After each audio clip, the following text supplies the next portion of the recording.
কৃষকের সেবায় ইউটিউব চ্যানেলে আমি ডক্টর নিশীথ মণ্ডল আপনাদের সকলকে স্বাগত জানাচ্ছি।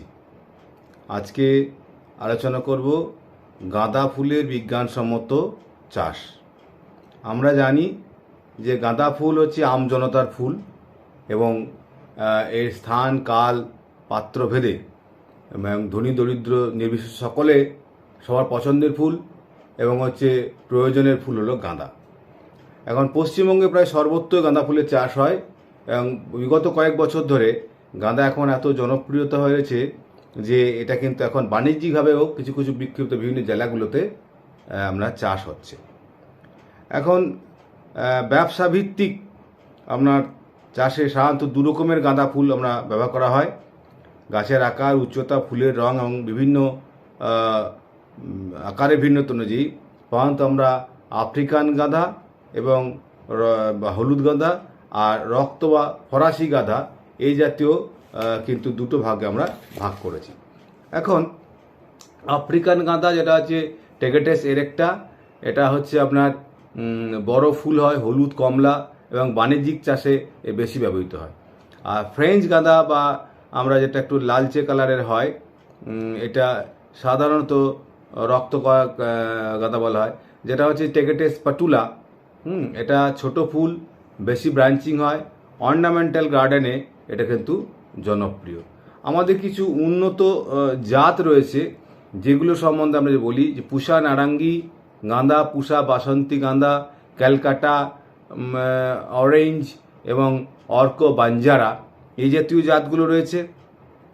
এছাড়াও কিন্তু আরও কিছু কিছু জাত জনপ্রিয় জাত হচ্ছে Sahara mixed, Inca F1, perfection F1, vanilla F1, marble mix F1, new champion, Bonita mixed, তারপরে হচ্ছে সাফারি মিক্সড, আপনার honeycomb, golden gem, red gem, lemon star এই জাতীয় কিন্তু আপনার গাঁদা রয়েছে। এখন যেটা বলছে যে আফ্রিকান গাঁদা বলছে গাছের আকারটা 60 থেকে 90 সেন্টিমিটার মতো, ফুল গোলাকার হয়, মাঝারি থেকে বেশ 6 থেকে 10 সেন্টিমিটার ব্যাস বিশিষ্ট হয় এবং বাসন্তী গাঢ় হলুদ কালার, কমলা পর্যন্ত হতে পারে। মাখন সাদা রঙের গাঁদাও পাওয়া যাচ্ছে। এগুলোর মধ্যে আবার রয়েছে কি না Pusa Basanti, Pusa Narangi, golden jubilee, golden yellow, fire play, golden mix, vanilla, এগুলো মাখন সাদা যেটা। আর ফরাসি গাঁদাগুলো কেমন হয় না বেটে আকারতে 20 থেকে 30 সেন্টিমিটার, প্রচুর শাখা প্রশাযুক্ত হয়, ঝাগড়া পাতা, ফুলের আকার ছোট হয়, ফুলের রং লালচে বা খয়েরি মিশ্রিত। তার মধ্যে রয়েছে ব্রেড brocade, safari mix, star of India, honeycomb, gypsy এই জাতীয়। এছাড়াও বর্তমানে বেটে ও প্রথম প্রজন্মের শঙ্কর হাইব্রিড জাতের মধ্যে ইনকা, গ্যালর এগুলো কিন্তু উল্লেখযোগ্য। এখন চাষ পদ্ধতি আমরা যদি দেখি প্রায় সব ধরনের মাটিতেই এরা হয়, তবে দোআঁশ, বেলে দোআঁশ মাটি এবং তার মাটির পিএইচ যদি 6 থেকে 7.5 হয় এবং জল জমা সহ্য করতে পারে না, মোটামুটি 15 থেকে 35 ডিগ্রি সেন্টিগ্রেড তাপমাত্রায়, এবং বলছে আপনার পূর্ণ সূর্যালোকে এটা হয়। মৌসুম বপন এবং রোপণ অনুযায়ী এটাকে ভাগ করতে পারি। যে বর্ষা হচ্ছে বপন করা হয় জুন জুলাই, বীজ বপন করা হয়, রোপণ করা হয় জুলাই আগস্টে।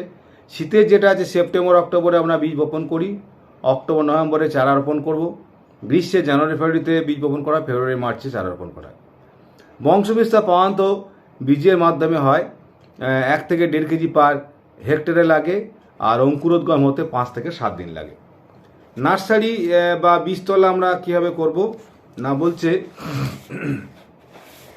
যে বীজ ও নরম ডগা কলমের মাধ্যমে কিন্তু আমরা চারা তৈরি করতে পারি। অনেক সময় বীজ থেকে চারা তৈরি করে উৎপাদিত ফুলে মা গাছের সব বৈশিষ্ট্য থাকে না, যার জন্য অর্থাৎ বড় ফুলের বীজ নিয়ে বুনলেও সেখানে ছোট মাঝারি বিভিন্ন কালে ফুল হয়, যার জন্য আফ্রিকান গাঁদা শঙ্কর জাতের বেলায় এই সমস্যা দেখা যায়। এসব ক্ষেত্রে নামী উৎপাদক সংস্থা সংশোধিত বীজ ব্যবহার করতে হবে। সংশোধিত বীজ ও রক্তগাঁদা বীজের চারা থেকে মা গাছের সমস্ত গুণ পাওয়া যায়।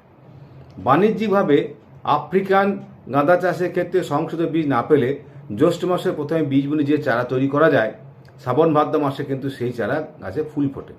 ভালো গুণমানের ফুল সতেজ নিরোগ গাছ থেকে ডাল বা ডগা কলম করে চারা তৈরি করা যায়। 6 থেকে 8 সেন্টিমিটার লম্বা ডগার ডাল ছত্রাকনাশক দিয়ে শোধন করে পরিষ্কার ও সহিত ভেজা বালিতে বসিয়ে দিতে হবে। তারপরে 2-3 সপ্তাহের মধ্যে শিকড় গজিয়ে চারা তৈরি করতে হবে। আর বীজ থেকে চারা তৈরি করতে হলে কী করতে হবে, না উঁচু বেড তৈরি করতে হবে 1 মিটার বা 3 মিটারে। মাটি, গোবর এবং বালি 1:1 রেশিও দিতে হবে। বীজ ছিটিয়ে হালকা সেচ দিতে হবে। ছায়া এবং সেচ ব্যবস্থা রাখতে হবে। 20 থেকে 25 দিনের মধ্যে কিন্তু বলছি মোটে 20 থেকে 30 বছরে বিঘেতে 100 গ্রাম বীজ লাগে। বোনার আগে ছত্রনাশক দিয়ে বীজ করে নিতে হবে। জৈব সার হিসেবে কাঁচা কেঁচো সার বা ভালোভাবে পচা সার, নারকেলের ছোবড়া, নরম ঝুরঝুরে মাটি দিয়ে বীজতলা তৈরি করতে হবে। ছত্রাকনাশক দিয়ে বীজতলা মাটি শোধন করতে হবে। বীজতলায় ছাউনি দিতে হবে।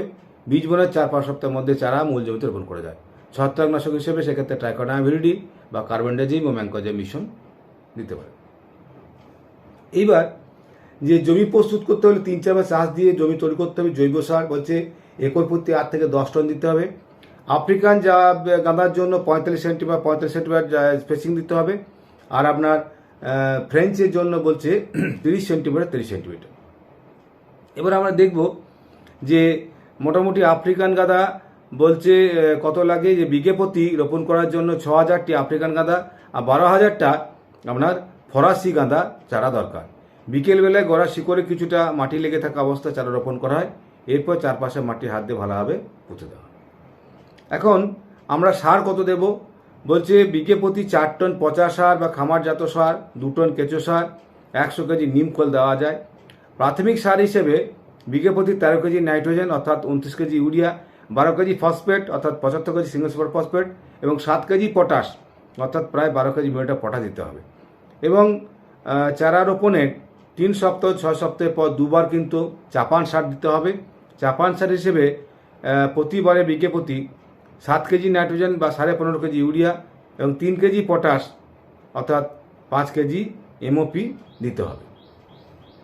এরপর আমরা আসছি অন্তর্বর্তী পরিচর্যা, যে 2-3 বার নেড়ে নিতে হবে এবং 30 থেকে 40 দিনের মাথায় যদি একবার পিঞ্চিং করে দেওয়া যায়, অর্থাৎ ডগা কাটানো যাওয়া যায়, তাহলে বেশি শাখা বেরোয়, বেশি ফুল পাওয়া যায়।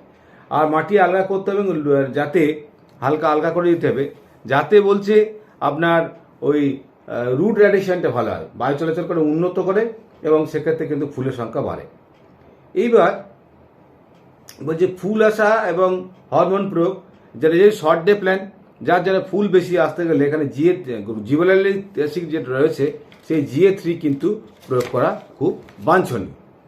এরপর আমরা দেখব যে জীবাণু সার, মূল সার হিসেবে রাসায়নিক সার প্রয়োগ করার পরেও 6-7 দিন পরে বিঘে প্রতি জমির জন্য যদি 800 গ্রাম করে অ্যাজোটোব্যাক্টার এবং ফসফেট দ্রবীভূত জীবাণু সংমিশ্রণ 8 থেকে 10 কেজি ছাই বা ভালো পচা গোবর সারের সঙ্গে বা কেঁচোর সঙ্গে মিশিয়ে দিতে হবে। এছাড়া প্রতিবার চাপান সার প্রয়োগের 6 থেকে 7 দিন পর 500 গ্রাম করে জীবাণু সার যদি আমরা আগের মতো প্রয়োগ করে দিই এবং তাহলে কিন্তু অনেকটা নাইট্রোজেন ও ফসফরাসগঠিত সারের পরিমাণ 30% কমানো যায় এবং এতে রোগের প্রকোপ কমানো যায়। এবার গাঁদার ফুলের উৎকর্ষতা বা গুণগত মান বাড়ানোর জন্য আমরা ট্রাইকন্টেনল, যেটা জৈব বৃদ্ধির নিয়ন্ত্রণ দিতে পারি। তাছাড়া ফাইটোনাল এমআই, এগুলো 1 ml 5 লিটার জলে মিশিয়ে কিন্তু রোপণের 3 সপ্তাহের মাথায় বিকালের দিকে আমরা প্রয়োগ করতে পারি।